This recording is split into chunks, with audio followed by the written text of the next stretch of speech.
Hey everybody, this is AlphaZera at your service. I'm going to do a review on a new episode of Durarara X2 or ×2 Shou. In other words, it could be called Durarara second season. Now, for this episode right here, I actually had my enjoyment out of it. At the same time, it came out like this and that for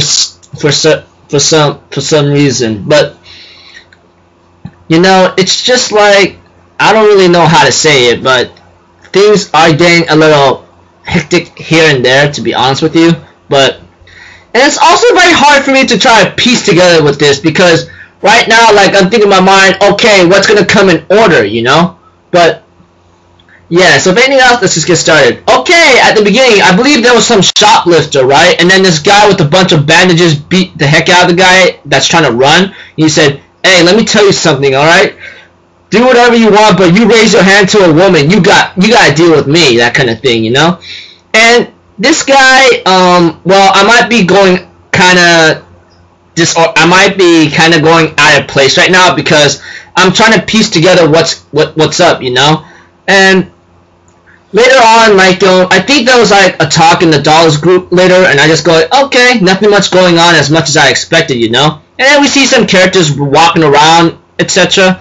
And there was one scene where Shou ends up meeting another guy, and he tells him, hey, I know, you must be the guy that beat up 3 of my boys right now, huh? And Shou was like, are you really trying to pick a fight with me? He goes like, maybe. And Shou was just getting ready. He goes like, let me tell you something, okay? And then after that, the guy just punched him in the face. However, that did not come out so well, and Shou was like, I'm trying to live a quiet life right now, so do me a favor and go to sleep. Kabah! Kaboom! Right on. And there was a scene between Masumi and Mikado, and I'm really glad to see Masumi because he's actually one of my favorite characters for the meantime. Maybe like tie to tie with Shou himself, because it's just funny how it works that way for me, you know. Between those two, they are pretty much like in head league tie so far for the meantime, you know.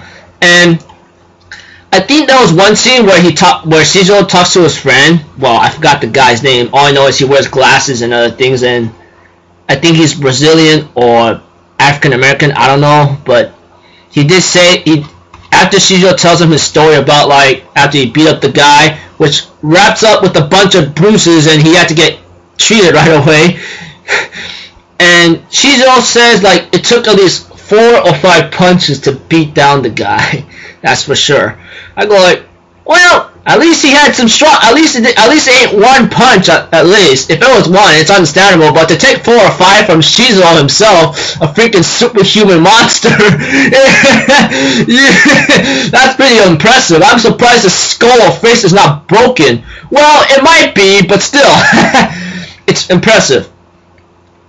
Later on, Shou ends up seeing a girl outside looking at him, and he ends up deciding to go check up on her, and she says, die, and then he gets tased up or something, but we'll get to that scene a little bit more, etc. Oh yeah, speaking of which, I forgot to mention an important scene, the Masumi and Mikado scene, talking to each other in the Dollars website. He warns him that not to go on there on the long weekends or hang out at long nights on the weekend, because he has a feeling that the Dollars are in danger right now. And to be honest with you, right now it is in danger by another group, that is. And with this scene coming abroad, we see to it that our buddies have decided to. Let me see here. Well, I'll get to more detail later. As for Celti, she's given a job to maybe go grab someone. Well, it's pretty obvious because it's shown at the end.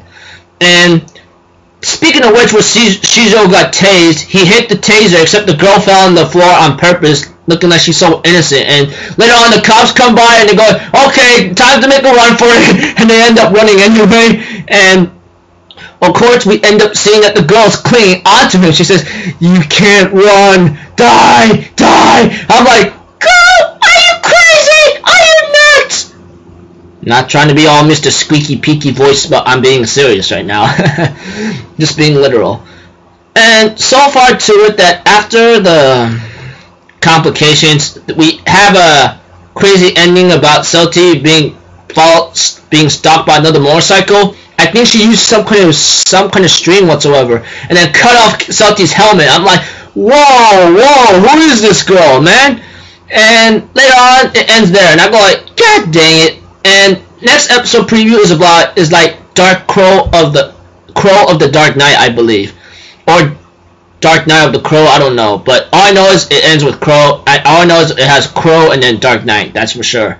And I mean like night, not the Dark Knight. Okay, like Dark Knight, like seriously, the time when we go to bed, that kind of thing.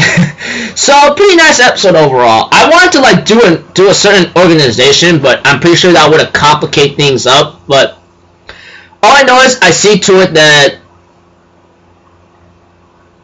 there's some kind of, well, a Shizuo and Rochi fight scene, and the innocent girl looky-like girl that's the innocent looky-like girl, Masomi and Mikado talking to each other, and the ending where Celti's getting a job, and then the ending shows where Celti gets knocked off her bike or something.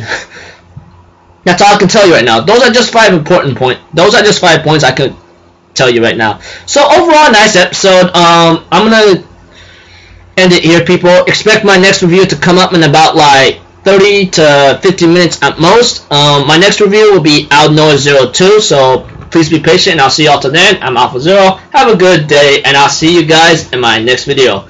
Peace out. Bye-bye.